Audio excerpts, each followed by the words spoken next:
Hi guys! Thank you for coming out tonight.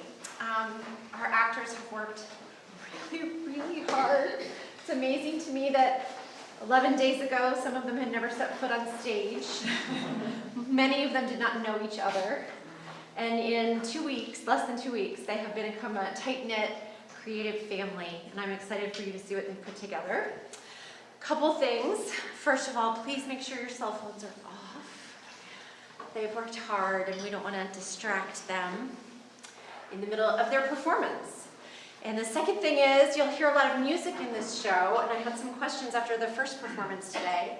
As You Like It, as Shakespeare wrote, it was full of music. It was full of contemporary pub music. There's about 12 songs in As You Like It. And for those of you who don't know, there was always music in a Shakespeare show because many people only paid the ticket price to hear the music in a Shakespeare show. Every Shakespearean show and all the shows done in Shakespeare's time ended in a musical number, including Romeo and Juliet, Hamlet, King Lear. There's always, the play would end and then there would be a huge, dancing, people throwing each other dancing musical number. We are not doing that. Well, there'll be music, but we won't be throwing each other around. Mostly. Anyway, so we took that idea and we incorporated what our version of pub music would be into this production. So we hope you enjoy it. And so without any further things to say, please enjoy this production of As You Like It.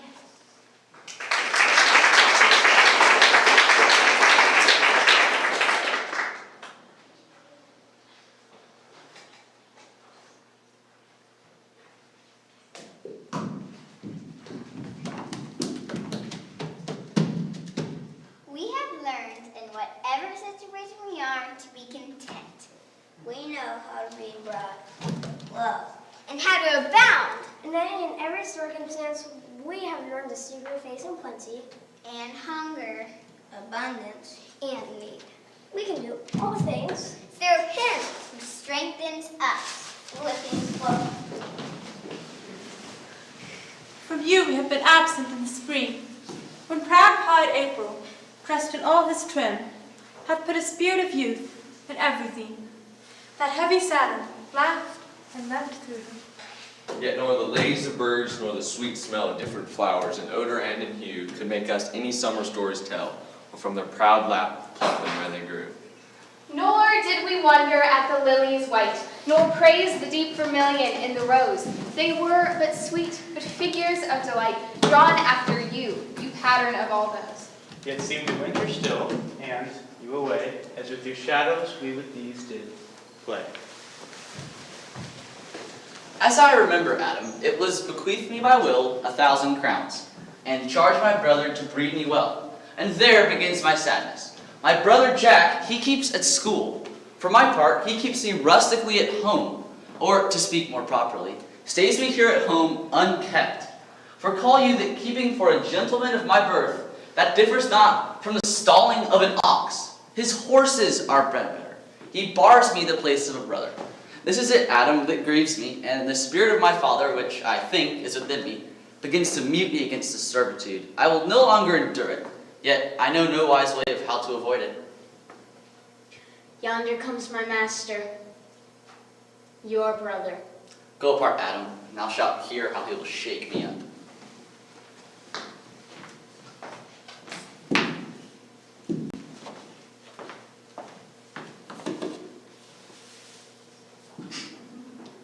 Now, sir, what make you here?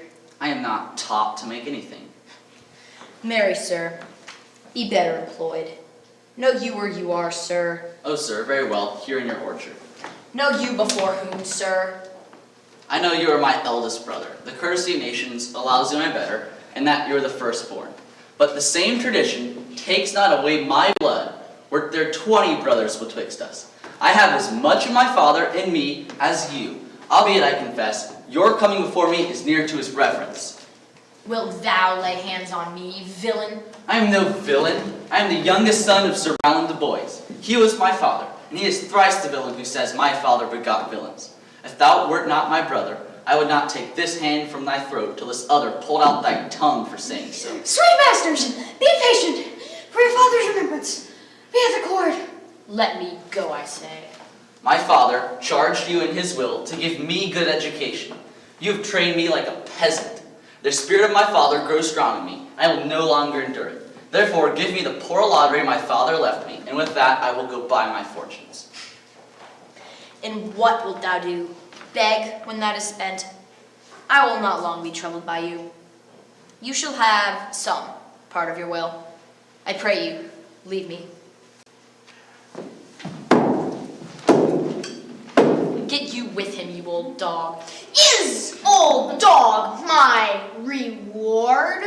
'Tis true, I have lost my teeth in your service. God be with my old master. He would not have spoke such a word. I will give no 1,000 crowns neither. Fano, Calls your worship. was not Charles, the Duchess's wrestler, here to speak with me? So please you, he is here at the door and importunes access to you. Call him in. 'Twill be a good way. And tomorrow the wrestling is. Good morrow to your worship. Good, Monsieur Charles. What's the new news at the new court? There's no news at the court, sir, but the old news. That is, the old Duchess is banished by the new Duke and Duchess, and 3 or 4 of her loving lords have put themselves into voluntary exile with her. Can you tell if Rosalind, the Duchess's daughter, be banished with her mother? No, for the new Duke's daughter, Celia, her cousin still loves her, being ever from their cradles bred together, that she would have followed Rosalind's exile. She's at the court.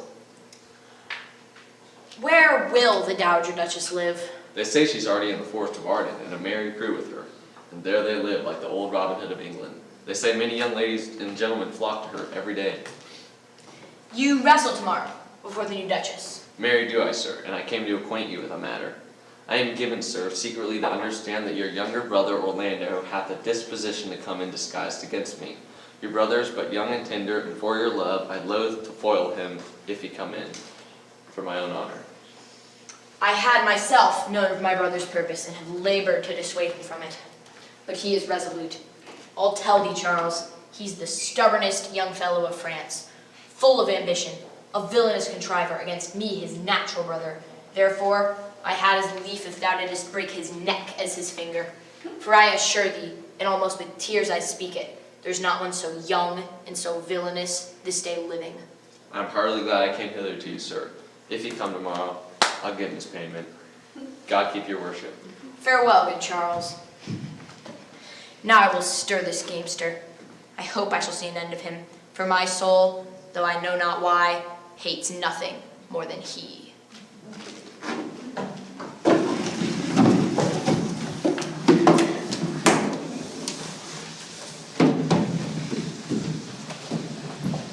I pray thee, Rosalind, sweet my coz, be merry. Dear Celia, I show more mirth than I am mistress of. Would you yet? I were merrier, could teach me to forget a banished mother. You know my father hath no child but I, nor none is like to have. And truly, when he dies, thou shalt be his heir. For what my parents had taken from thy mother perforce, I will render thee again. By mine honor I will. Therefore, my sweet Rose, my dear Rose, be merry. From henceforth I will, coz, and devise sports. Let me see. What think you of falling in love? Love no man in good earnest. So she'll be our sport then. Let us sit and mock the good housewife, fortune from her wheel. Here comes our fool, With his mouth full of news. A touchstone. which he will put on us as pigeons feed their young. Then shall we be newsgrams. Touchstone, what's the news? Fair princess, you have lost much good sport. Sport? Of what color? What color, madam? How shall I answer you? As wit and fortune will. Or as the destinies decree. Well said. That was laid on with the trowel. Nay, if I not lose my rank. Thou losest thy old smell. You amaze me, ladies. I would tell you of good wrestling. I will tell you the beginning. And, if it pleases your ladyships, you may see the end. For the best is yet to do. And here, where you are, they are coming to perform it. There came 3 young men of great growth and presence. The eldest of the 3 wrestled Charles, the Duchess's wrestler. Charles, in a moment, threw him and broke 3 of his ribs. and there's not a hope of life in him. And so he served the second, and so the third, the poor old man, their father, making such a pitiful dole over them that all the beholders take part with weeping. Alas, is there yet another that dotes upon such rib-breaking? Shall we see this wrestling, coz? You must, if you stay here, for this is the place appointed for the wrestling, and they are ready to perform it. Yonder, sure they are coming. Let us stay now and see it.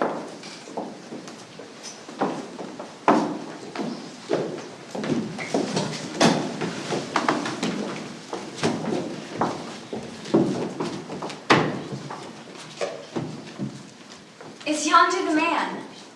Even he, madam. He is too young. How now, daughter and cousin? Are you crept hither to see the wrestling? Aye, my liege, so please you give us leave. You will take little delight in it, I can tell you. In pity of the challenger's youth, I fain would dissuade him, but he would not be entreated. Speak to him, ladies. See if you can move him. Call him hither, Lord Bartlett. Monsieur the Challenger, the princesses call for you.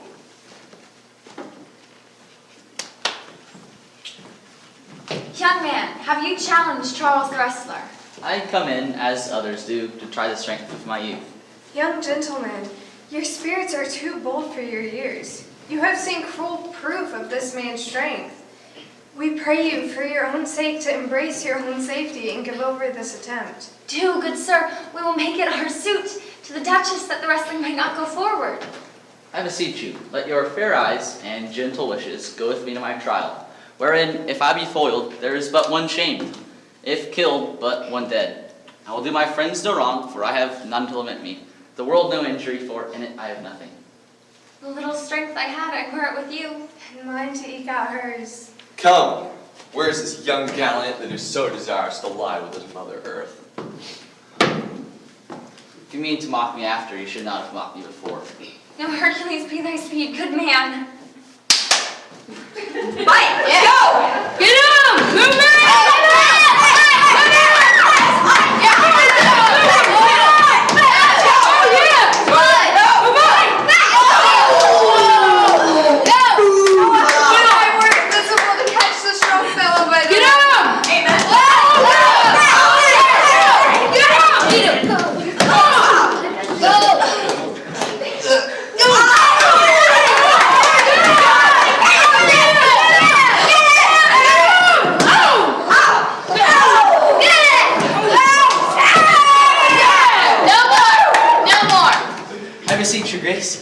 I'm not yet well breathed. How dost thou, Charles? He cannot speak, my lady. Bear him away.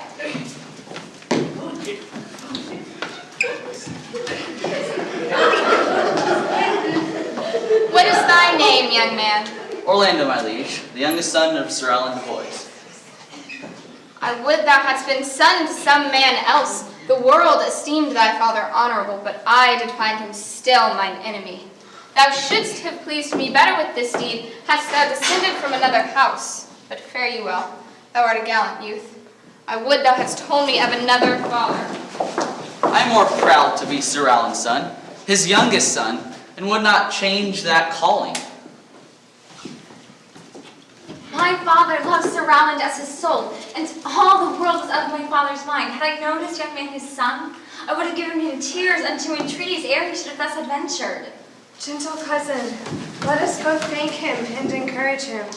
My mother's harsh and envious disposition sticks me at heart. Sir, you have well deserved. Gentlemen, wear this for me.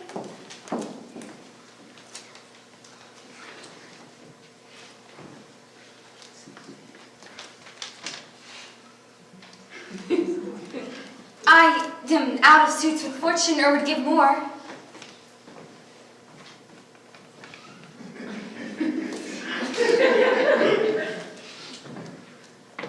Shall we go, cuz? Aye, fare you well, fair gentlemen.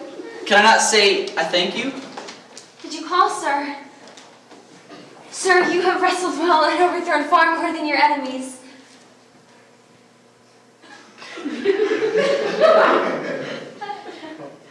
So fare you well. What passion passion hangs these weights upon my tongue. I cannot speak to her, yet she urged conference. O poor Orlando, thou art overthrown.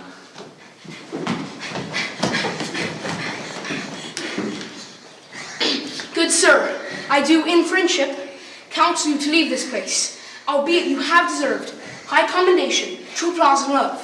Yet such as the Duchess' condition, she misconstrues all you have done. I thank you, and pray you tell me this. Which of the two was daughter of the Duchess that here was at the wrestling? The lesser is his daughter, the other is daughter to the banished Duchess, and here detained by her usurping aunt to keep her daughter accompanied, whose loves are dearer than the natural bond of sisters. But I can tell you that of late this Duchess hath tamed his pleasure against her gentle niece, grounded upon no other argument, but the people praise her for her virtues, and pity her for her good mother's sake. And on my life, her malice against the lady will suddenly break forth. Sir, fare thee well. I rest much bound unto you. Fare you well. And thus must I, from the smoke unto the smother, from tyrant Duchess unto tyrant brother, but heavenly Rosalind. I thought love was only true in fairy tales, meant for someone else, but not for me. Love was out to get me, that's the way it seemed. Disappointment haunted all my dreams. Love is only true in fairy tales, meant for someone else, but not for me. And love was out to get me, that's the way it seemed. Disappointment haunted all my dreams. And when I saw her face, now I'm a believer. Not a trace of doubt in my mind. I'm in love. I'm a believer. I can read her if I try.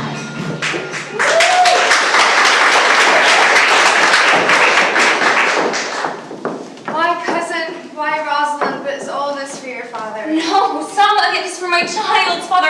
Oh, how full of briars is this world. They are but burrs, cousin, thrown upon thee. If we walk not in the trodden paths.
Oh, there we go. All right, I'll just real quick. So for those of you watching online, our lighting computer just glitched, but it looks like we're reset. So we're gonna pick up at the beginning of the scene that we just stopped on. All right.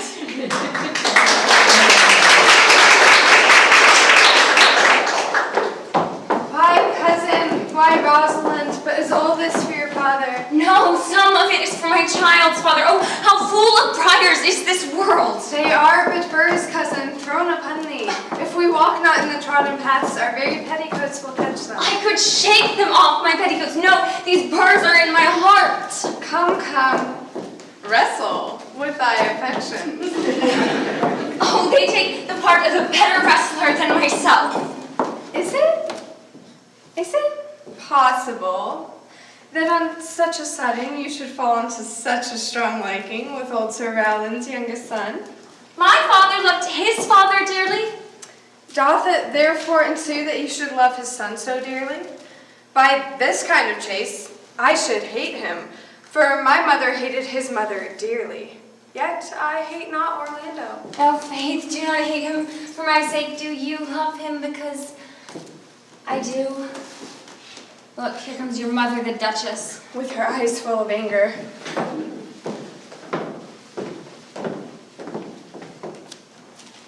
Mistress, dispatch thee with your safest haste, and get thee from our court. Me, aunt. You, niece, within these 10 days, if thou beest so near our public court as 20 miles, thou diest for it. I do beseech your grace, let me the knowledge of my fault bear with me. Let it suffice that I trust thee not. Yet your mistrust cannot make me a traitor. Tell me whereon the likelihood depends. Thou art thy mother's daughter, there's enough. So was I when your highness took her dukedom. So was I when your highness banished her. Treason is not inherent in my lady, or if we did derive it from our friends, what's that to me? My mother was no traitor. Dear sovereign, hear me speak. Aye, Celia, we stayed her for your sake, else she with her mother ranged along. I did not then entreat to have her stay. It was your pleasure and your own remorse. If she be a traitor, why so am I. She is too subtle for thee, and her smoothness and her very silence and her patience speak to the people, and they pity her. You are a fool, she robs you of thy name. Thou wilt show more right and seem more virtuous when she is gone. Then open not thy lips. Firm and irrevocable is my doom which I have placed upon her. She is banished. Pronounce that sentence then on me, my liege. I cannot live out of her company. You are a fool. You niece, provide yourself. If you outstay your time, upon my word you die.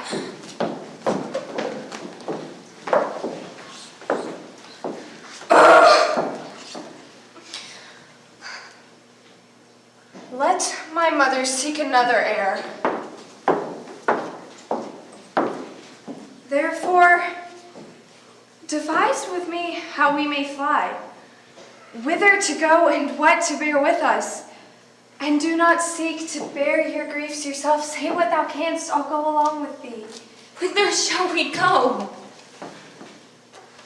To seek your mother in the forest of Arden.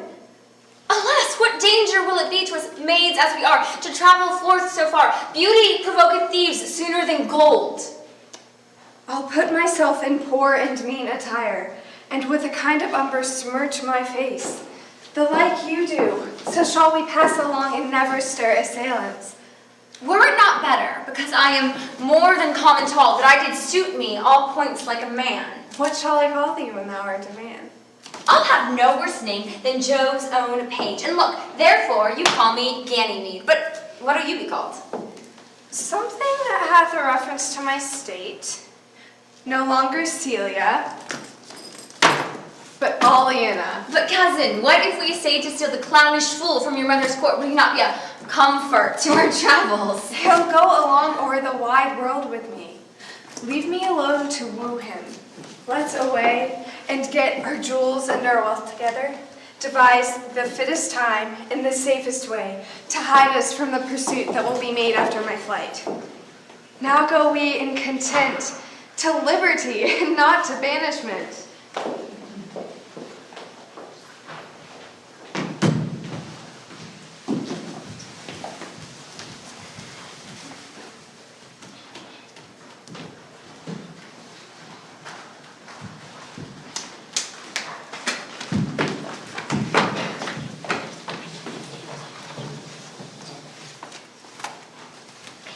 Now, my co-mates and brothers in exile, has not old custom made this life more sweet than that of painted palm? Are not these woods more free from peril than the envious court? And this our life, exempt from public haunt, finds tongues in trees, books in the running brooks, sermons in stones, and good in everything. I would not change it.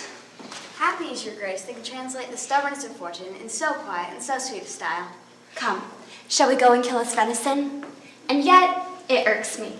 The poor dappled fools, being native burghers of this forested city, should have their round haunches gored. Indeed, my lady. Melancholy John grieves at that. Today the Lord of Amens and myself did steal behind him as he lay along under an oak whose antique root peeps out.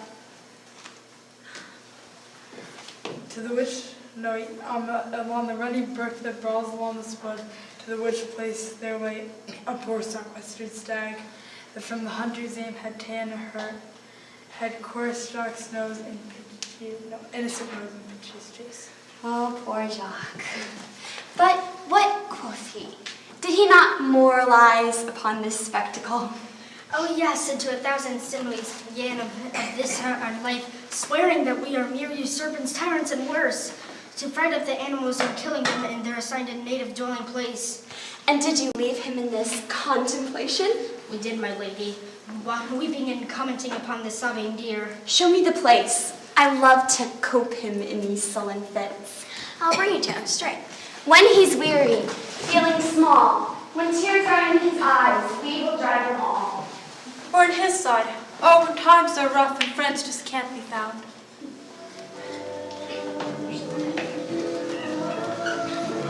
Like a bridge over troubled water, I will lay me down like a bridge over troubled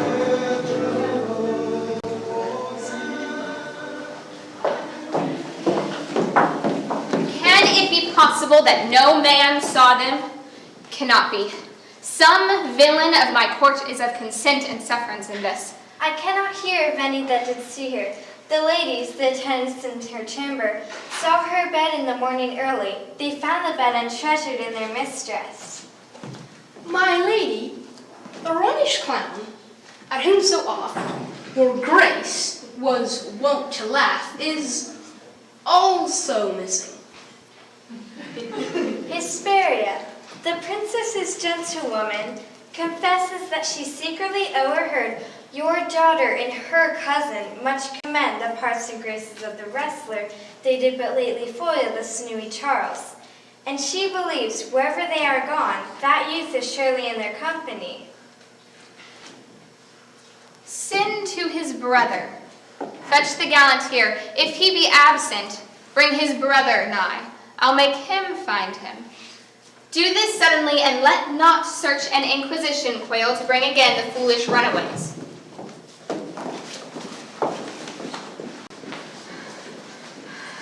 Who's there? Oh, my sweet master! Oh, my gentle master! Oh, you memory of old Sir Rowland! Why? What make you here? Why do people love you? And wherefore are you gentle, strong, and valiant? Why would you be so fond to overcome the bonny prizer of the humorous Duchess? Your praise has come too swiftly home before you. Know you not, gentle master, that to some kind of men their graces serve them but as enemies? No more do yours. Your virtues, gentle master, are sanctified and wholly traitors to you. Oh, what a world this, when what is comely envenoms him that bears it. Why, what's the matter? Oh, unhappy youth, come not within these doors, for within this roof the enemy of all your graces lies.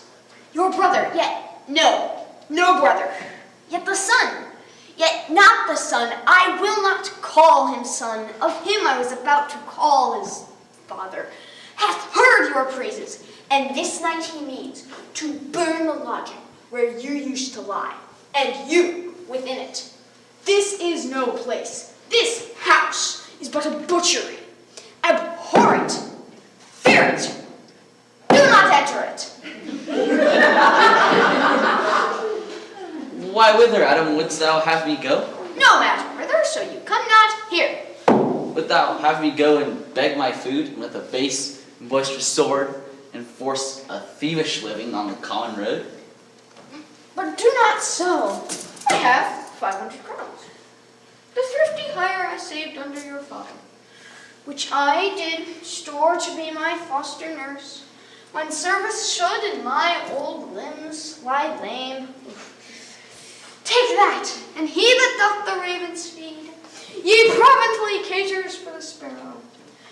Be comfort to my age. Here is the gold.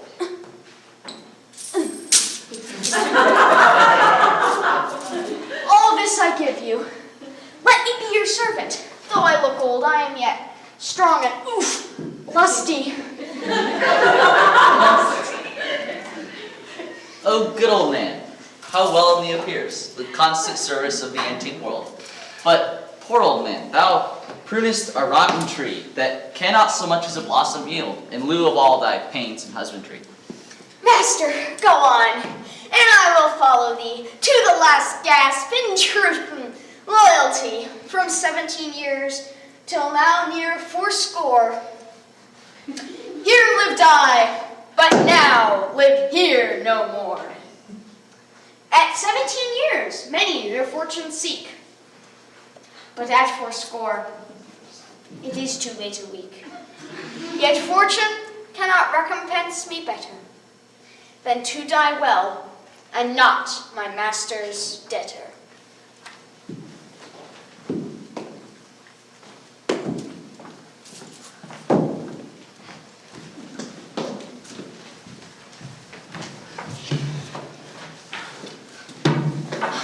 Jupiter, how weary are my spirits.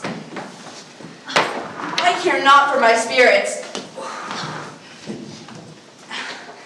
If my legs were not weary,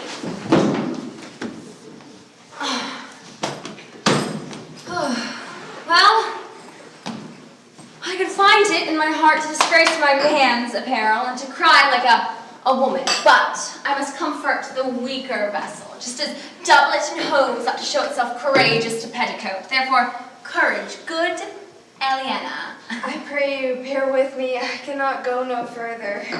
for my part, I would rather bear with you than bear you.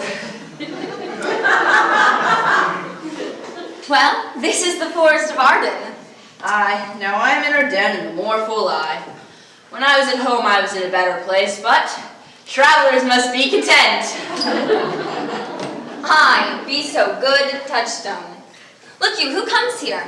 That is a waymaker scorn you still. Oh, Corinne, thou knewest how I do love her. I partly guessed, for I have loved ere now. No, Corinne, thou canst not guess.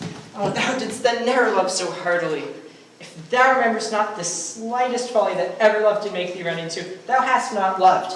Or if thou hast never sat, wearying thy ear in thy mistress's praise, thou hast not loved. Or if thou hast never broke from company abruptly, as my passion now makes thee, thou hast not loved. Oh, Phoebe. Phoebe! Phoebe! Alas, poor shepherd. I remember when I was in love, I broke my sword upon a stone and bid him take that for it, coming in late to Jane's smile. We that are true lovers run into strange capers, but as all is mortal in nature, so is all nature in love mortal in folly. Thou speakest wiser than thou art aware of. Nay, I will ne'er beware of mine own wit till I break my shins against it. I pray you, one of you question yon shepherd, if for gold she will give us any food. I faint almost to death. Hello, you clown. Peace, you fool, she's not thy kinsman. Who calls? Your betters, madam. Else are they very wretched. Peace, I say. Good even to you, friend. And to you, gentle sir, and to you all. I prithee, shepherd, that if love or gold can in this desert place buy entertainment, bring us to where we may rest ourselves and feed, for here's a young maid with travel much oppressed and faints for succor. Fair sir, I pity her, and wish for her sake more than my own. My fortune is more than able to relieve her, but I am shepherd to the man, and do not share the fleeces that I graze. My master is a churlish disposition, and little thinks to find a way to heaven by duties of hospitality. Besides, his goats, his flocks, his mouths to feed are now at sale in our sheep cot now. By reason of his absence, there is nothing that you will feed on. But Wiz, come see, and I voice most welcome you shall be.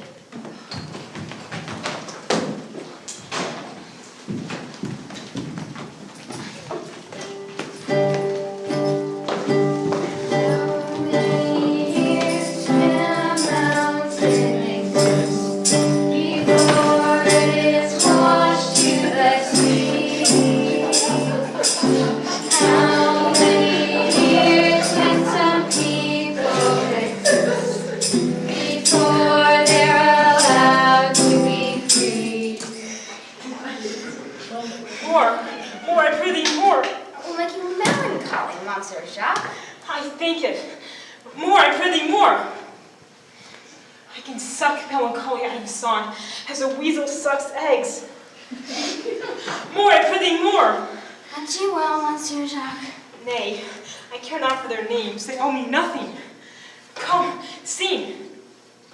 You who will not, hold your tongues.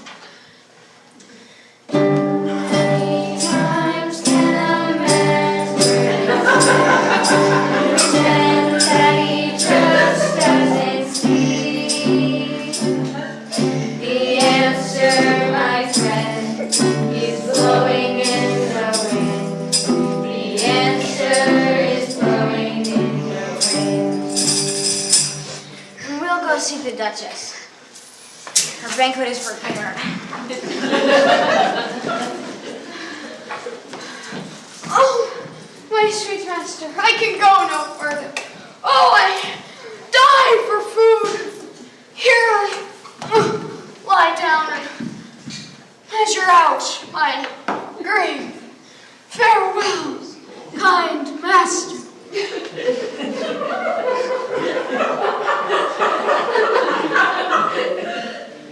Why, how now, Adam? No greater heart in thee. If this uncouth forest yield anything savage, I will either be food for it or bring it for food to thee. For my sake, be comfortable. Hold death a while at arm's end. I will here be with thee presently. But if I bring thou not something to eat, I give thee leave to die. But if thou diest before I return, thou art a mocker of my labor. Come, I will bear thee to some shelter, and thou shalt not die from a lack of dinner. When the night has come and the land is dark and the moon is the only light we'll see, no, I won't be afraid, no, I won't be afraid. Just as long as you stand by me. So darling, darling, stand by me. Oh, stand by me. Oh, stand by me. Stand by me. I think he'd be transformed into a beast, for I can nowhere find him. My lord, he is in bed, even now gone hence. Here was he, hearing of a song. Go, seek him. Tell him I would speak with him. He sees I labor by his own approach. Why, how now, Monsieur? What a life is this, that your poor friends must rue your company? What? You look merrily? A fool, and then forced. And then he drew a dial from his poke, and looking at it with black and luster eye, says very wisely, "It is 10 o'clock." Thus we may see, quoth he, how the world wags. 'Tis but an hour ago since it was 9, and 1 hour more till it'll be 11. And so, from hour to hour, we write and write. And then, from hour to hour, we rot and rot. And thereby hangs a tale. And when I did hear this motley fool more all the time, my lungs began to crow like a chanticleer. That fools should be so deep and contemplative. And I did laugh. A worthy fool. What fool is this? A worthy fool. One that hath been a courtier, and in his brain which as dry as the remainder biscuit, with observations, the which he vents in mangled forms. Oh, that I were a fool. I'm ambitious for a motley coat. Thou shalt have one. Invest me in my motley. Give me leave to speak my mind, and I will through and through cleanse the foul body of this infected world, if they will patiently receive my medicine. But who comes here? Forbear, and eat no more, Why, I have none yet eat. nor shalt not till necessity be served. Art thou thus boldened, man, by thy distress, or else a rude despiser of good manners, that in civility thou seemst so empty? The thorny point of bare distress hath taken me from the show of smooth civility. Forbear, I say, he dies that touches any of this fruit, till I and my affairs are answered. What would you have? Your gentleness shall force, more than your force, move us to gentleness. I almost die for food, and let me have some. Sit down and feed, and welcome to our table. Speak you so gently. Pardon me, I pray you. I thought that all things had been savage here, and therefore put on the countenance of stern commandment. True it is that we have seen better days, and therefore sit you down in gentleness, and take upon command what help we have, that to your wanting may be ministered. Then but forbear your food a little while. There is an old poor man, who after me hath many a weary step. Hath he limped in pure love? Yes, until he be first sufficed. Oppressed by the 2 weak evils, age and hunger, I will not touch a bit. Go find him out. We will nothing waste till you return. Thank ye, be blessed for your good comfort. Thou seest we are not all alone unhappy. This wide and universal theater holds many pageants more woeful than the scene wherein we play. All the world's a stage, and all the men and women merely players. They have their exits and their entrances. A man in his time plays many parts, his acts being 7 ages. At first, the infant, mewling and puking in his nurse's arms. And then, the whiny schoolboy, with his satchel and shiny morning face, creeping like a snail, unwilling to school. And then, the lover, sighing like a furnace with his woeful ballad made to his mistress's eyebrow. And then, the soldier, full of strange oaths and beer like a bard, jealous in honor, quick and sudden in quarrel, seeking the bubble reputation even and the cannon's mouth. And then, the justice, and fair round belly with good cap and line, with eyes severe, beard a formal cut, full of wise saws and modern instances, so he plays his part. The 6th age shifts into the lean and slippered pantaloon, with spectacles on nose and pouch on side, his youthful hose well saved the world too wide for his frank shake, and his big, manly voice turning again toward a childish treble, pipes and whistles in his sound. The last scene of all that ends this strange, eventful history. The second childishness, mere oblivion. Sans teeth, sans eyes, sans taste, sans everything.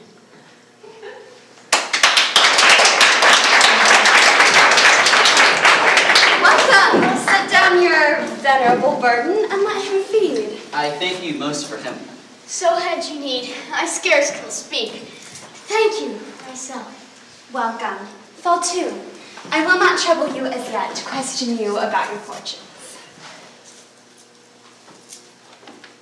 You were the good Sir Roland's son, and as mine eye doth his effigy witness most truly, limbed and living in your face, be truly welcome hither. I am the Duchess that loved your parents. Good old man, thou art right welcome here as thy master is.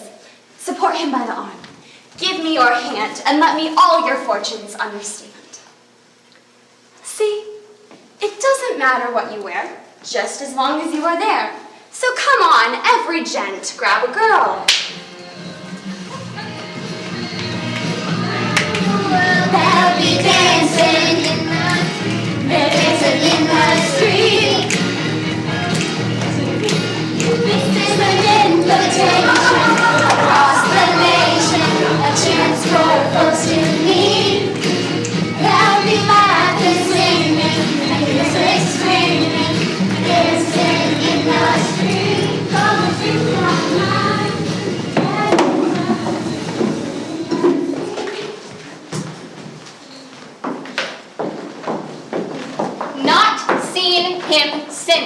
sir. Sir, that cannot be. Find thy brother out, wheresoever he is. Seek him with candle, bring him, dead or living, within the 12-month, or turn thou no more to seek a living in our territory. Thy lands, and all that thou dost call thine worth seizure, we do seize into our hands. If only your highness knew my heart in this.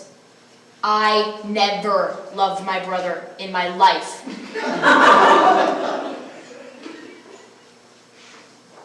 More villain thou.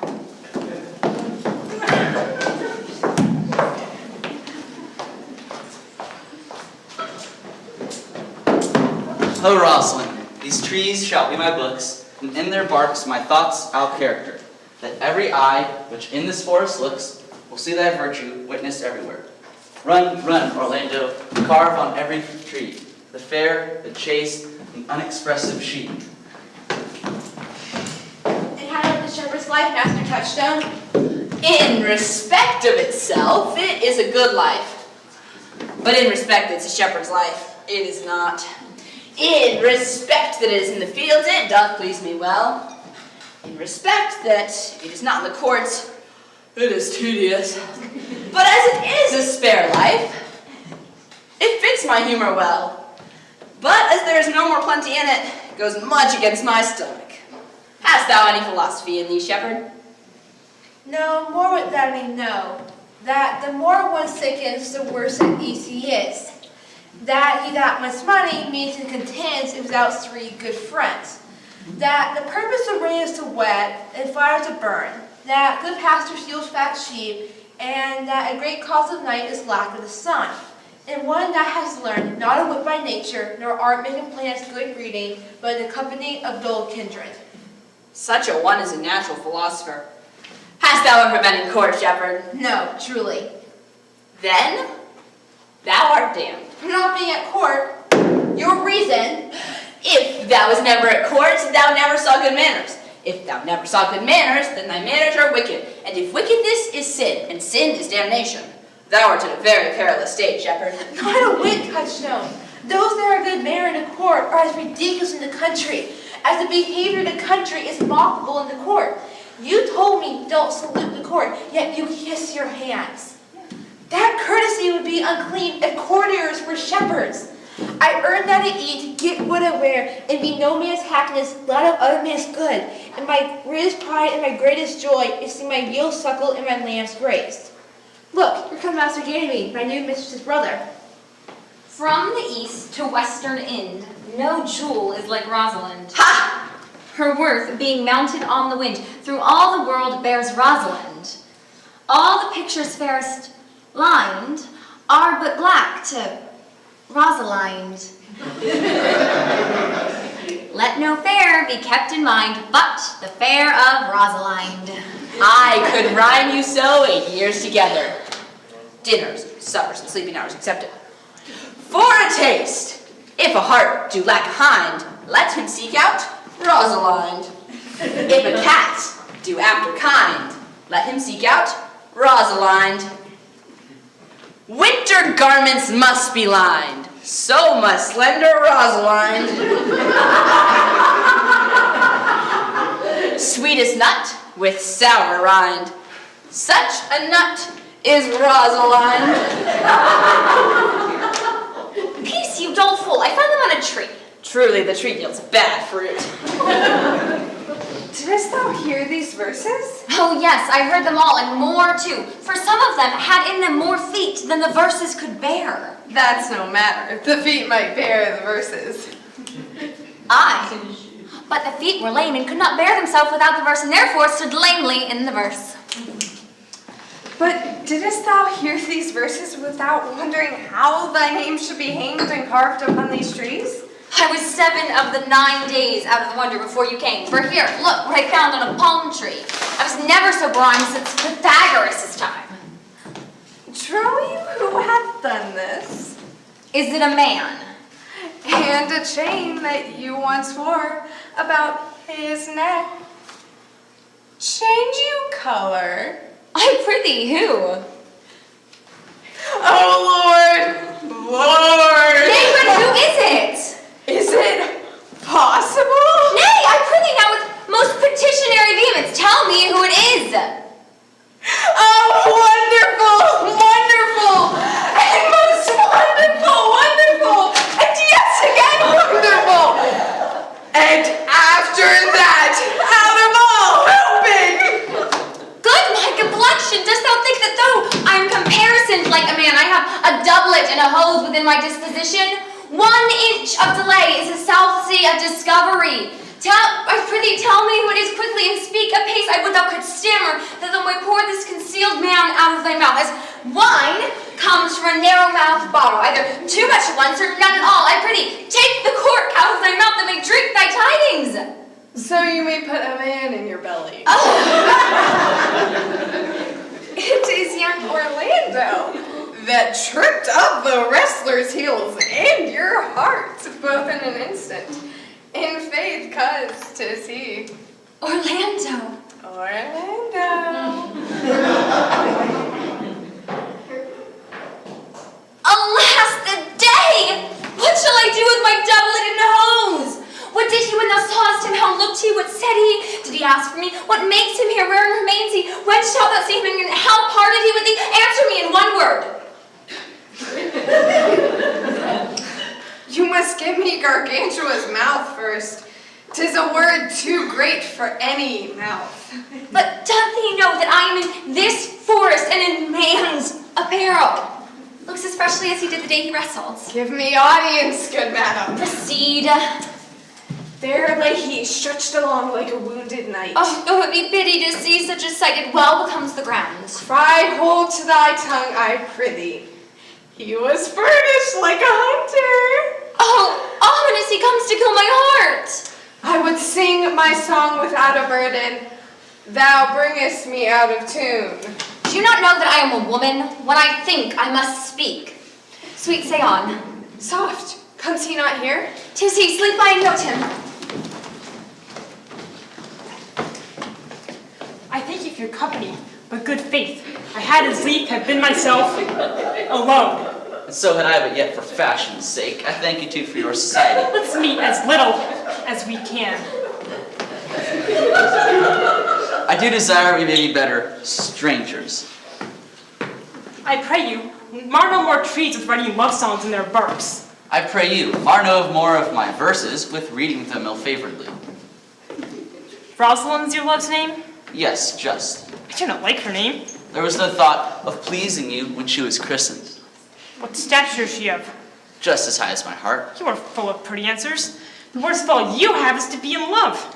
'Tis a fault I will not change for your best virtue. By my troth, I was looking for a fool when I found you. He is drowned in the brook. Look within, and you will see him. There I shall see my own figure. I'll tarry no longer with you. Farewell, good Signor Love. I am glad of your departure. I will speak to him like a saucy lackey, and under that habit play the knave with him. Do you hear, Forester? Very well. What would you? What is it o'clock? You should ask what time of day. There is no clock in the forest. Where dwell you, pretty youth? With the shepherdess, my sister, here on the skirts of the forest, like fringe upon a petticoat. Are you native of this place? As the rabbit that used to dwell where she is kindled. Your accent is something finer than could be purchased in so removed a dwelling. I have been told so of many, but indeed, an old religious uncle of mine taught me how to speak, who was in his youth an inland man, one who knew courtship far too well, for there he fell in love. I've heard him read many lectures against it, and I thank God I am not a woman. To be touched with so many giddy offenses, as he hath generally taxed their whole sex withal. Can you remember any of the evils that he laid to the charge of a woman? I pray thee recount some of them. No, I will not cast away my physic but on those that are sick. There is a man who haunts our forest and abuses our young plants by carving Rosalind into their barks, hangs odes upon hawthorns and elegies upon brambles, all forsooth deifying the name of Rosalind. If I could meet that man, I would give him some good counsel. I am he that is so love-shaped. I pray you, tell me your remedies. There is none of my uncle's marks upon you, and he taught me to know a man in love, in which cage I am sure you are not a prisoner. What were his marks? A lean cheek, which you have not. A blue eye and sunken, which you have not. A beard neglected, which you have not. Your hose should be unguarded, your bonnet unbanded, your sleeve unbuttoned, your shoe untied, and everything about you demonstrating a careless desolation. But indeed, you are no such man. You seem the lover of yourself more than you seem the lover of any other. Fair youth, I could, make thee believe I love. Me? Believe it. No youth like her that you love. Believe it. But, in sooth, are you he that hangs the verses on the trees wherein Rosalind is so admired? I swear to thee by the white hand of Rosalind, I am that he, that unfortunate he. But, are you so in love as your rhymes speak? Neither rhyme nor reason can express how much. Love is merely a madness. And I tell you, deserves as much a dart house and a whipping, just as madmen do. But the reason they are not so punished and so cured is because the lunacy of love is so ordinary that the whippers are in love too. Yet, I profess of curing it by counsel. Did you ever cure any so? Yes, one. And in this way, he was to imagine me his mistress, his love, and I set him every day to woo me, at which time I would be changeable, proud, shallow, inconstant, full of smiles, full of tears, would now like him, now loathe him, then entertain him, then forswear him, then spit at him, and thus I cured him, and in this way I will take it upon me to wash your liver clean. I would not be cured, youth.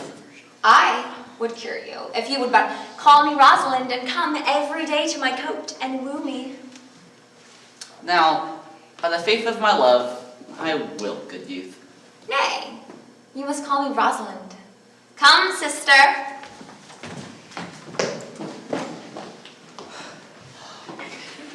Come apace, good Audrey. I will fetch up your goats. And how now, Audrey? Am I the man yet? Doth my simple feature content you? Your features? Lord warrant us. What features? With thee and thy goats. As the most capricious poet, honest Ovid, was among the Goths. Oh, knowledge, ill-inhabited, worse than Jove in a thatched house. When a man's verses cannot be understood, it strikes him dead. Truly, I wish the gods made thee poetical. I do not know what poetical is. Is it honest in deed and word? Is it a true thing? No. Truly, for the truest poetry is the most vain. Do you wish then that the gods had made me poetical? I do, truly, for thou swearest to me thou art honest. Now, if thou wert a poet, I might have some hope thou didst feign. Would you not have me honest? No, truly, for to have honesty coupled to beauty is to have honey as sauce to sugar. Material fool. Well, I am not fair, but I pray the gods make me honest. Truly, and to cast away honesty upon a foul chit, or to put good meat into an unclean dish. Well, I am not a chit, but I think the gods I am foul. Well, praise be the gods for thy foulness. Chittishness may come hereafter, but be it as it is, I will marry thee. To that point I have been with Sir Martex, the vicar of the next village, who hath promised to meet me in this place of the forest and to couple us. I would fain see this meeting. Well, the gods give us joy.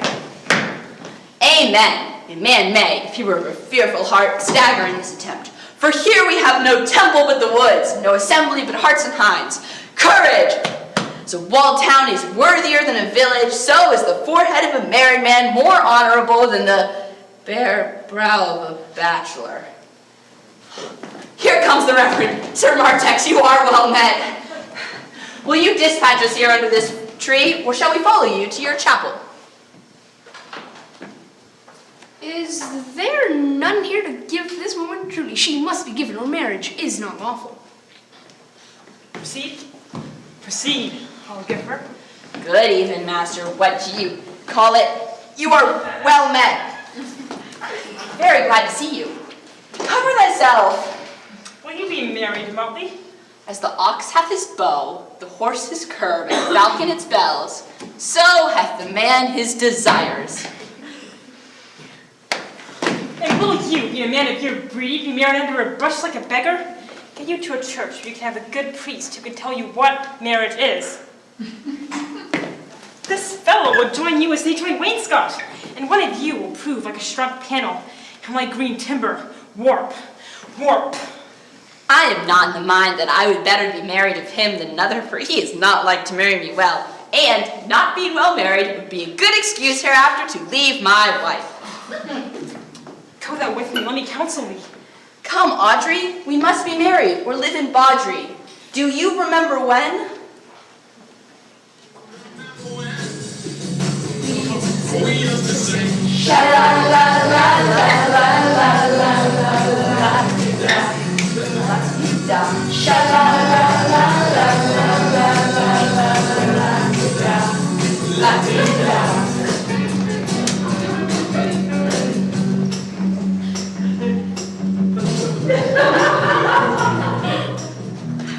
Tis no matter.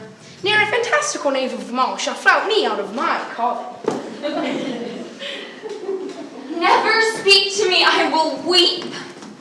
Do I prithee, but yet have the grace to consider that tears do not become a man. But have I not cause to weep? As good cause as one would desire, therefore weep. His hair is of the very dissembling color. Something browner than Judas's. In faith, his hair is of a good color. An excellent color. Your chestnut was ever the only color. But why does he swear he would come and comes not? There is no truth in him. Do you think so? Yes. I think he is not a pick purse nor horse stealer, but for his verity in love, I do think him a worm-eaten nut. Not true in love? Yes, when he is in. But I think he is not in. But you heard him swear downright that he was. Was is not is. Besides, the oath of a lover is no stronger than the words of a tapster. They are both the confirmer of false reckonings. Master, you have often inquired a shepherd you saw sitting by me on the turf who called out his mistress' name in love. Well, and what of him? If you'll see a pageant truly played in the red scorn of love, then go hence a little, and I shall conduct you. Oh, come, let us remove. The sight of lovers feedeth those in love. Bring us to the sight, and you shall say, I'll prove a busy actor in their play. Sweet Phoebe, do not scorn me. Do not, Phoebe. Say you love me not, but say not so in bitterness. The common executioner, whose heart the accustomed sight of death makes hard, falls not the axe upon the humbled neck, but first begs pardon. Would you sterner be than he who dies and lives by bloody drops? I would not be thy executioner. I fly thee, for I would not injure thee. Thou tellest me that there is murder in mine eyes. But 'tis pretty sure and very probable that eyes are the frailest and the softest things, should be called tyrants and butchers and murderers. Now I do frown on thee with all of my heart. And if mine eyes can wound, now let them kill thee. Now counterfeit to swoon, and if thou canst not, then lie not. To say my eyes are murderers. Now show me the wound mine eye hath made in thee, for I'm sure that there is no force in eyes that can do hurt. Oh dear Phoebe, know the wounds invisible that love's keen arrows do make.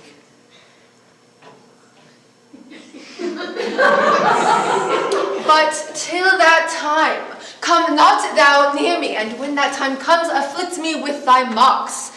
Pity me not, for till that time I shall not pity thee. And why, I pray you, who might be your mother that you insult, exalt, and all at once over the wretched? What, though you have no beauty, must you therefore be proud and pitiless too? Why, what means this? Why do you look on me? I see no more in you than an ordinary nature sailor. Odds my little life, she means to tangle my eyes too. No faith, proud mistress, hope not after. 'Tis not your inky brow nor your cheek of cream that can tame my spirits to your worship. And you, foolish shepherd, wherefore do you follow her like foggy self-puffing with wind and rain? You are 1,000 times a properer man than she, a woman. 'Tis such fools like you that make the world full of ill-favored children.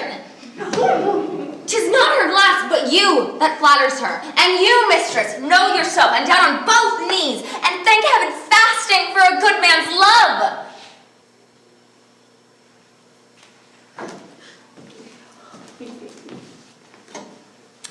For I must tell you friendly, in your ear, so when you can, you're not for all markets. Cried the man Percy, love him, take his offer. Foul is most foul when foul to a scoffer. So take her unto thee, and fare you well.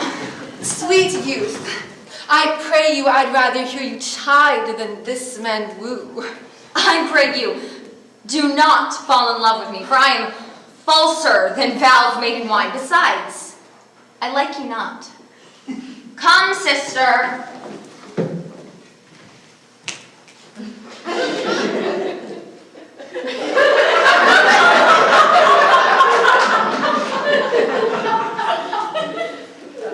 Sweet Phoebe. What sayest thou, Silvius? Sweet Phoebe, pity me. Why, I am sorry for thee, gentle Silvius. Wherever sorrow is, relief would be. If you do sorrow at my grief and love, then by giving love, your sorrow and my grief both were exterminated. Thou hast my love. Is not that neighborly? I would have you. Why, that were covetousness. Silvius, the time was that I hated thee. And yet it is not that I bear thee love, but since thou canst talk of love so well, thy company which erst was irksome to me, I will endure. But do not look for further recompense than mine own gladness.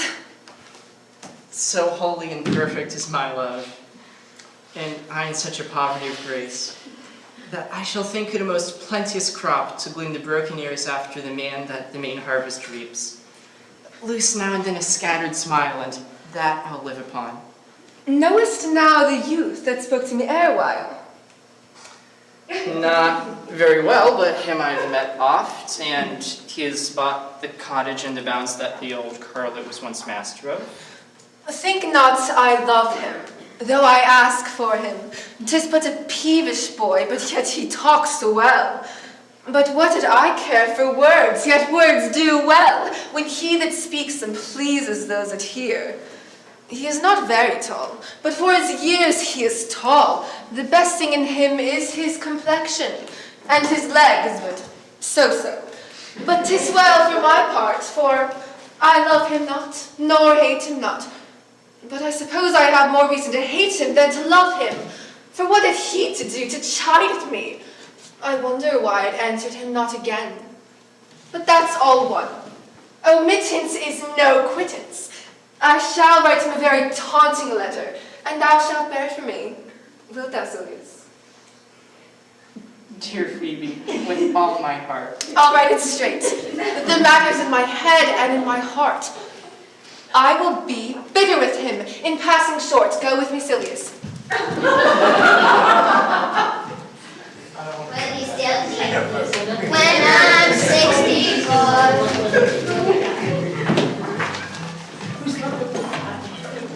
Good day and happiness, dear Rosalind. Why, how now, Orlando? Where have you been all this while? And you served me such another trick. Come never in my sight more. My fair Rosalind, I come within an hour of my promise. Nay, and you be so tardy, come no more in my sight. I had as lief be wooed of a snail. A snail? Aye, of a snail, for though he comes slowly, he carries his house on his head. A better provision, I think, than you make a woman. My Rosalind is virtuous and will not care. And I am your Rosalind. It pleases him to call you so, but he hath a Rosalind of better leer than you.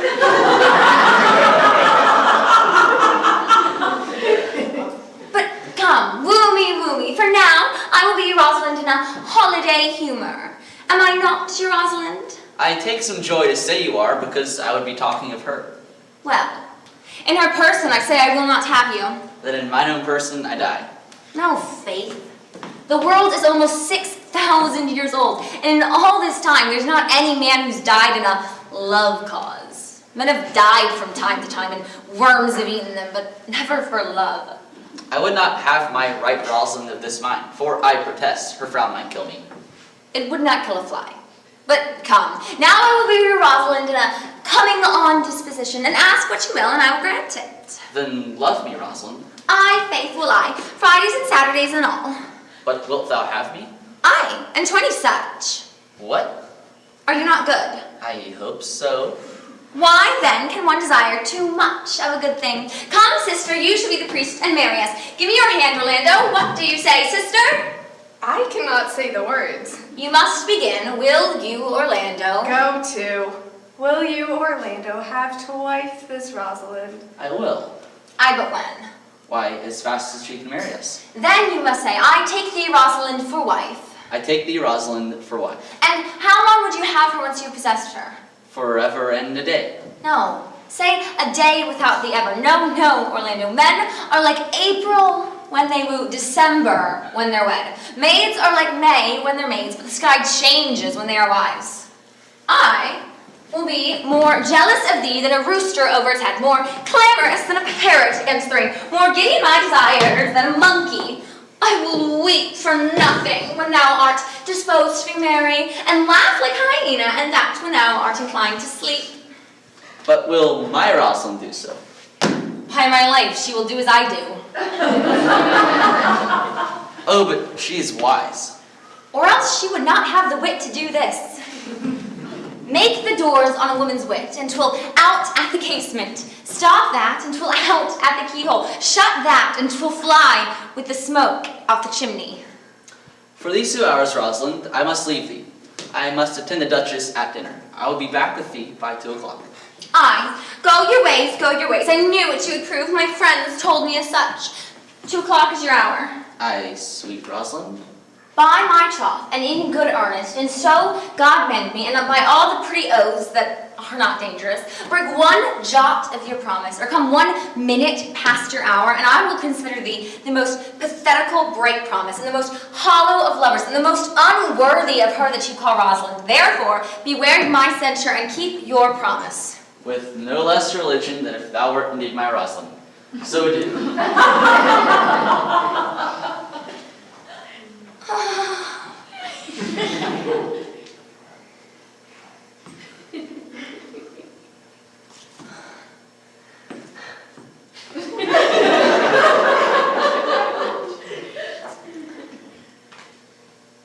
You have simply misused our sex in your love prate. We must have your doublet nose plucked over your head and show the world what a bird hath done to her own nest. Oh, cuz, my pretty little cuz, that thou didst know how many fathom deep I am in love, but it cannot be sounded. My affection hath an unknown bottom like the Bay of Portugal. Or rather, bottomless, that as soon as you pour affection in, it runs out. I'll tell thee, Aliena, I cannot be out of the sight of Orlando. Till he comes, I will find a shadow and sigh. And all sleep.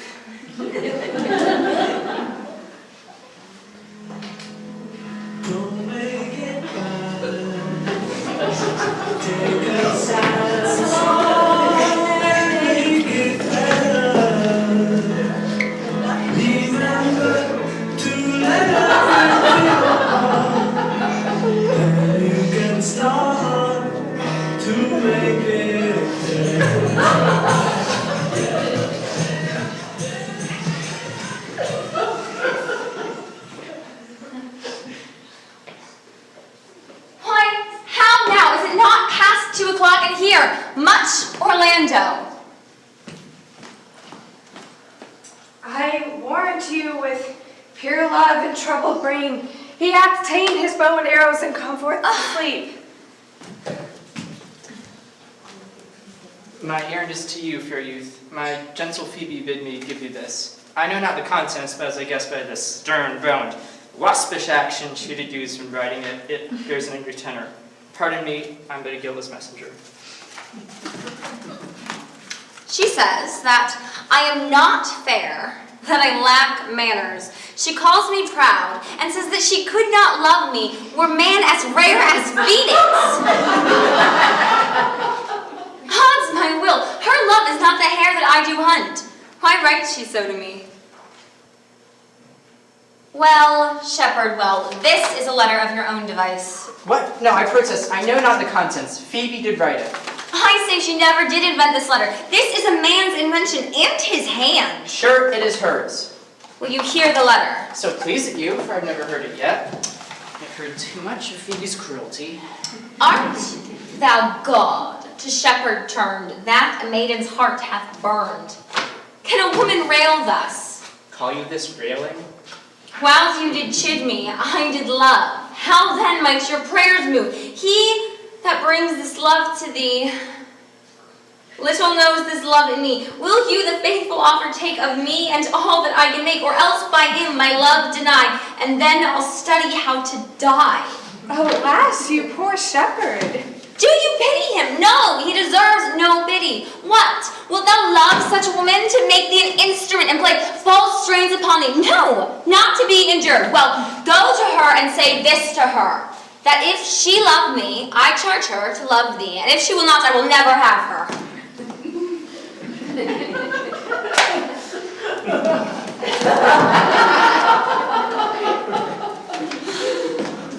Good morrow, fair ones. Pray you, if you know, where in the purlieus of this forest stands a sheepcote fenced about with olive trees? West of this place, but at this hour the house doth keep itself, there's none within. If then an eye should profit by a tongue, then I should know you by description. Such garments and such years. The boy is fair, of female favor. The woman low and browner than her brother. Are you not the owner of the house I did inquire for? It is no boast being asked to say we are. Orlando doth commend him to you both. And to the youth he calls his Rosalind, he sends this bloody napkin. Are you he? I am, but what must we understand by this? Some of my shame, if you will know of me what man I am, and how, and why, and where this handkerchief was stained. I pray you tell it. When last the young Orlando parted from you, he left a promise to return again. Within an hour, and pacing through the forest, lo what befell. Under an oak, a wretched, ragged man lay sleeping on his back. About his neck, a green and gilded snake had wreathed itself, and with its head approached the opening of his mouth. But suddenly, seeing Orlando, it unlinked itself, and with intended glides did slip away into a bush, under which bush's shade, a lioness with udders all drawn dry, lay crouched, head on ground with cat-like watch. For when the sleeping man should stir, for 'tis the royal disposition of the beast to prey on nothing that doth seem as dead. Seeing this, Orlando did approach the man, and found it was his brother, his elder brother. Oh, I have heard him speak of that same brother, and he did render him the most unnatural that lived amongst men. And well he might so do, for well I know he was unnatural. But to Orlando did he leave him there food for the sucked and hungry lioness? Twice did he turn his back and propose so, but kindness, nobler ever than revenge, made him give battle to the lioness, who quickly fell before him. In which hurtling from miserable slumber, I awaked. Are you his brother? Was you he rescued? Was you that did so oft contrive to kill him? 'Twas I, but 'tis not I. I do not shame to tell you what I was, since my conversion so sweetly tastes, being the new thing that I am. But for the bloody napkin. In brief, he brought me to the gentle Duchess, then led me instantly unto his cave. There stripped himself, and here upon his arm, the lioness had torn some flesh away, which all this while had bled. And now he fainted, and cried in fainting upon Rosalind. Brief I recovered him, bound up his wound, he sent me hither, stranger as I am, to tell you this story, that you might excuse his broken promise, and to give this napkin, dyed in his blood, unto the shepherd youth that he in sport doth call his Rosalind. Why, how now? Ganymede! What's a Ganymede? Many will swoon when they do look on blood. There's more in it. Cousin Ganymede! Look, he recovers. I were at home. We'll lead you thither. I pray you, will you take him by the arm? Be of good cheer, youth. You a man. You lack a man's heart. I do so, I confess it. But I pray you, tell your brother how well I counterfeited to swoon. 'Twas not counterfeit. There is too great testimony in your complexion that it was a passion of earnest. Counterfeit, I assured you. Well, then take a good heart and counterfeit to be a man. So I do, but in faith I should have been a woman by right. Come, you look paler and paler. Pray you draw homewards. Good sir, go with us. That is I, for I must bear back answer how you excuse my brother. We shall find a time, Audrey. Patient, gentle Audrey. Faith, the priest was good enough. A most wicked Sir Martex, Audrey. But I heard there was a youth in the forest who laid claim to you. I know who 'tis. He hath no interest in me in the world. Look, here comes the man you mean. Good evening, Audrey. Good even, William. And good evening to you, sir. Good evening, gentle friend. Cover thyself, and prithee, be covered. How old are you? 5 and 20, sir. Good age. Is thy name William? William, sir. Fair name. Was thou born in the forest? Aye, sir. I thank God. Thank God is a good answer. Art rich. Faith, sir. So-so. So-so is good, very good. Very excellent good. But yet it is not, for it is but so-so. Art thou wise? Aye, sir. I have a pretty wit. Thou sayest well. But I do remember a saying, the fool doth think himself to be wise, but the wise man knows himself to be a fool. Do you love this maid? I do, sir. Take my hand. Art learned? No, sir.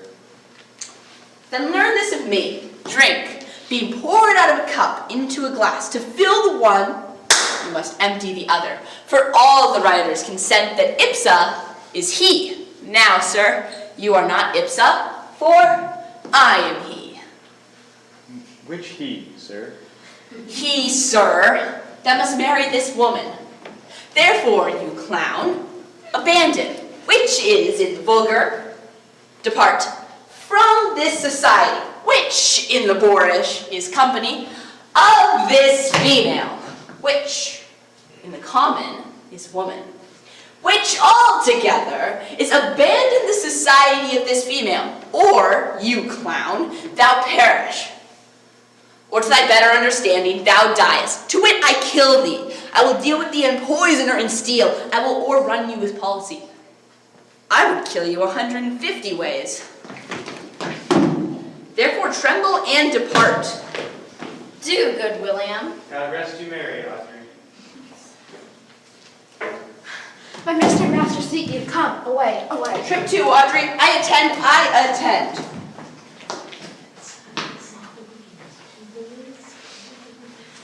Is it possible that in so little acquaintance you should like her, that but seeing you should love her, and loving woo, and wooing she should grant?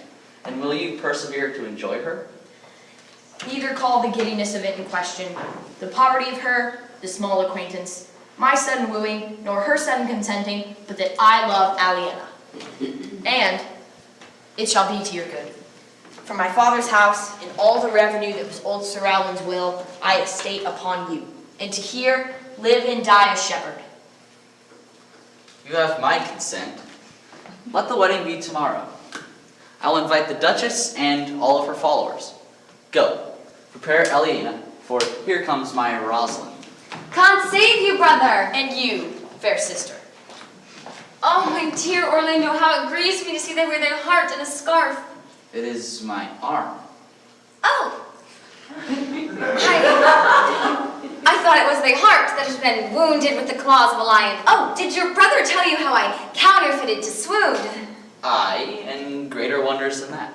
Oh, I know, for your brother and my sister no sooner met than they looked, no sooner looked than they loved, no sooner loved than they asked each other the reason, no sooner knew the reason than they sought the remedy, and now they are in the very wrath of love and will together. Clubs cannot part them. They shall be married tomorrow, but oh, how bitter thing it is to see happiness through another man's eyes. For tomorrow I shall be heart heavy. If you do love Rosalind, so near as your gesture cries out, tomorrow when your brother marries Aliena, so shall you marry her. It is not impossible to me, if it appear not inconvenient to you to set her before your eyes tomorrow. Speakest thou in sober meanings? By my life, I do. So put you in your best rings. Oh, look, here comes a lover of mine and a lover of hers. Youth, you have done me much ungentleness to show the letter I'd writ to you. I care not if I have. It is my study to seem despiteful and ungentle to you. You are therefore followed by a faithful shepherd. Look upon him, love him, he worships you. The good shepherd, show this youth what it is to love. It is to be all made of sighs and tears, and so am I for Phoebe. And I for Ganymede. And I for Rosalind. And I for no woman. It is to be all made of faith and service, and so am I for Phoebe. And I for Ganymede. And I for Rosalind. And I for no woman. It is to be all made of fantasy, all made of passion, and all made of wishes, all adoration, duty, and observance, all humbleness, all patience and impatience, and so am I for Phoebe. And I for Ganymede. And I for Rosalind. And I for no woman. If this be so, why blame you me to love you? If this be so, why blame you me to love you? If this be so, why blame me to love you? Who do you speak to? Why blame me you to love you? To her that is not here. Enough, no more of this. It is worse than the howling of Irish wolves against the moon. I will help you if I can. I would love you if I could. Tomorrow, meet me all together. I will marry you if ever I marry a woman, and I shall be married tomorrow. I will satisfy you if ever I satisfy a man, and you shall be married tomorrow. I will content you if it pleases you, contents you, and you shall be married tomorrow. As you love Rosalind, meet. As you love Phoebe, meet. And as I love no woman, I'll meet. So fare you well. I will not fail if I live. Nor I. Nor I. Tomorrow is the joyful day, Audrey. Tomorrow we'll be married.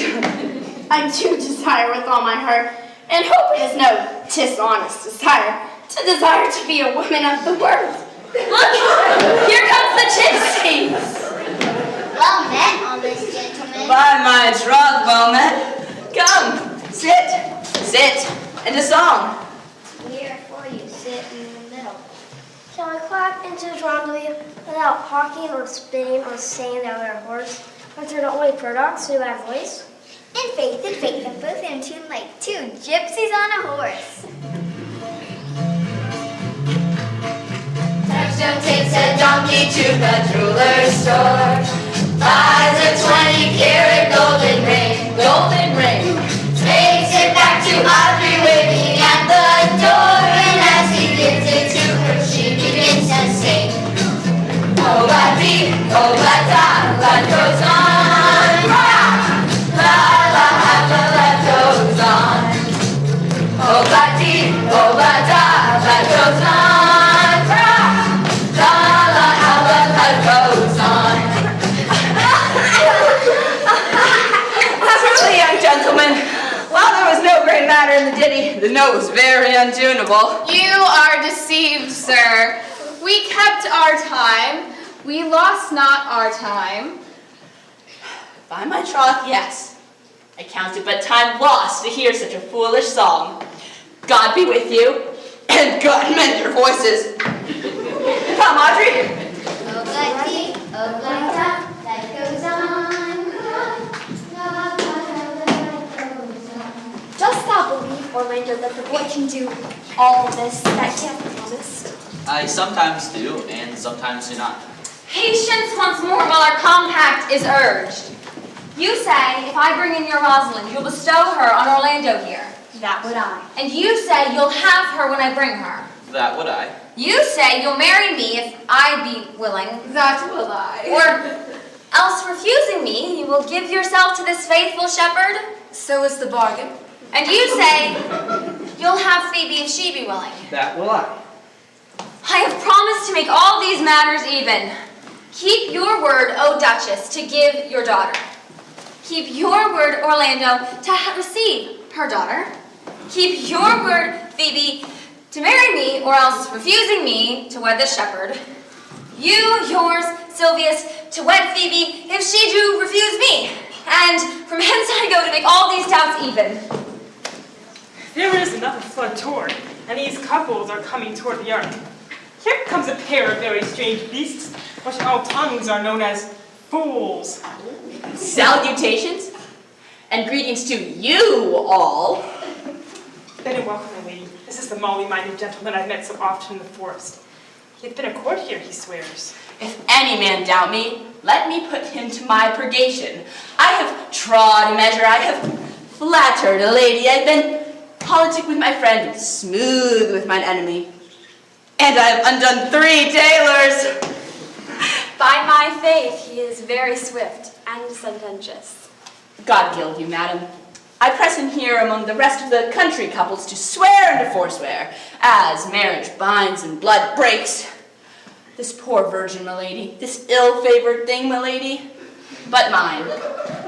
As true honesty is found, like a pearl in a foul oyster. He's not here, your fellow, my lady. He's as good at anything yet. Fool. I like him very well.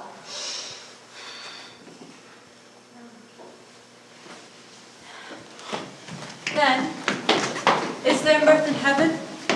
When earthly fiends made even atone together. Good Duchess, receive thy daughter. Helen from heaven hath brought her. Hath brought her hither, that thou mightst join her hand with that whose heart within his bosom is. To you I give myself, for I am yours. To you I give myself, for I am yours. If there be truth in sight, you are my daughter. If there be truth in sight, you are my Rosalind. If sight and shape be true, why then my love adieu.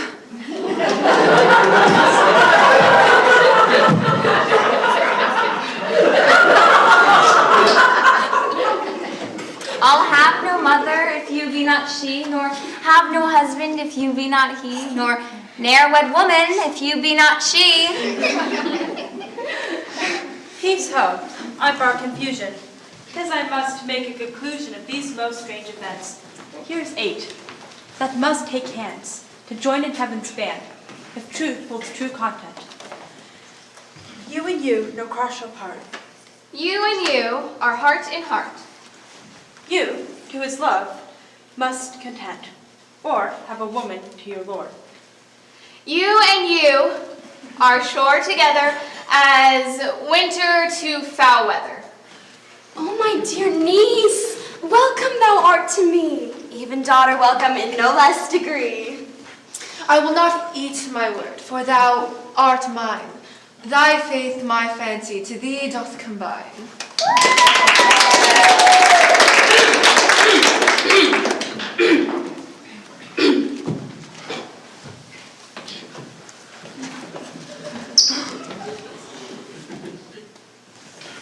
May I have audience for a word or two? I am the second son of old Sir Roland, that bring these tidings to this fair assembly. Duchess Freya, hearing how that every day men of great worth resorted to this forest, addressed a mighty power, purposefully to bring the Duchess here and put her to the sword. And to the skirts of this wild wood she came, where, meeting with an old religious man, she was converted, both from her enterprise and from the world, her crown bequeathing to this vanished Duchess, and all their lands restored to them again that were with her exiled. Welcome, young man. First, in this forest, let us do those ends that here were well begun and well begot. And after every of this happy number, have endured shrewd days and nights with us, shall share the good of our return fortune. According to the measure of their state. Meantime, forget this newfound dignity and fall into a rustic revelry, playing music and you, brides and bridegrooms all, with measure heaped in joy, to the measures fall. We will begin these rites, as we do trust they'll end in true delights. Me and you, I do. I think about you day and night. It's only right to think about the girl you love and hold her tight. So happy together. I can't see me loving nobody like you for all my life. When you're with me, baby, the skies will be blue for all my life.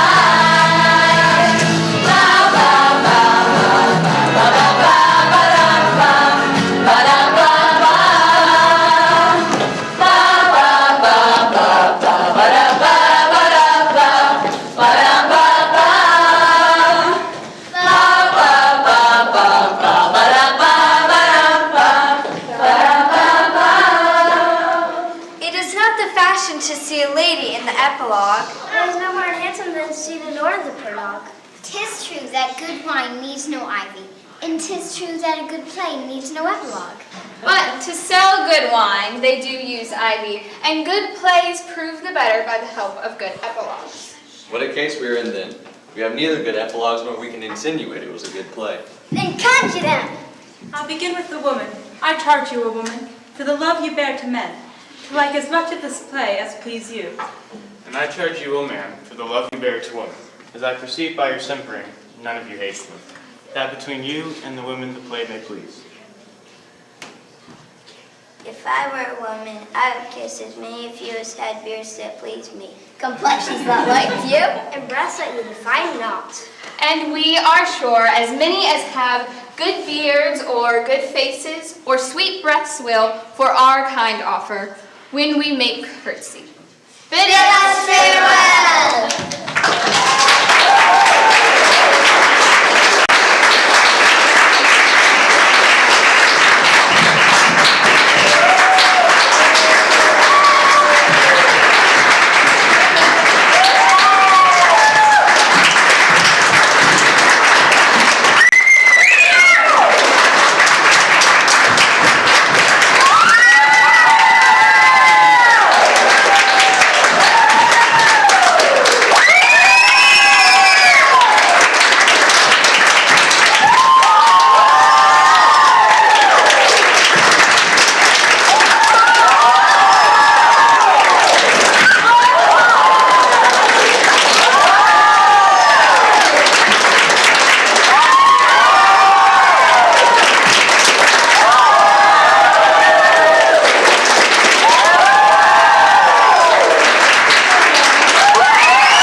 Thank you for coming. This time's a little crazy, but it means a lot to us to see all of you guys in the audience. Second off, a massive thank you to our assistant directors, Ella and Molly. They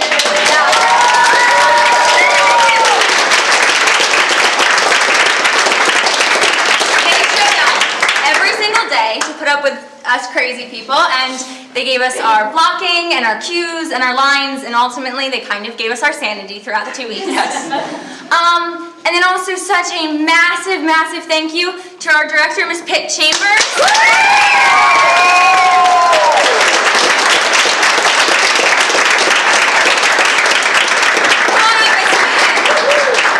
I mean, you hear a lot that without a director the show would be impossible, but in truth, really, without Miss Pip, we couldn't have done this, because with all of her hours that she invested, and she ran on so little sleep throughout the 2 weeks, yet despite that, she showed up with such a big smile and such enthusiasm and such encouragement that I think I can speak for the cast when I say that we really enjoyed every single minute of this process. So just a really big thank you to our director.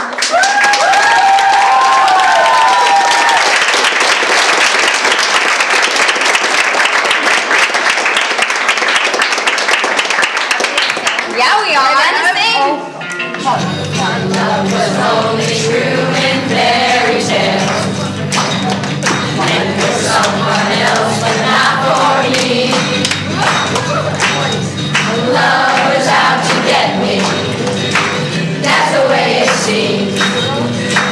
Disappointed, haunted.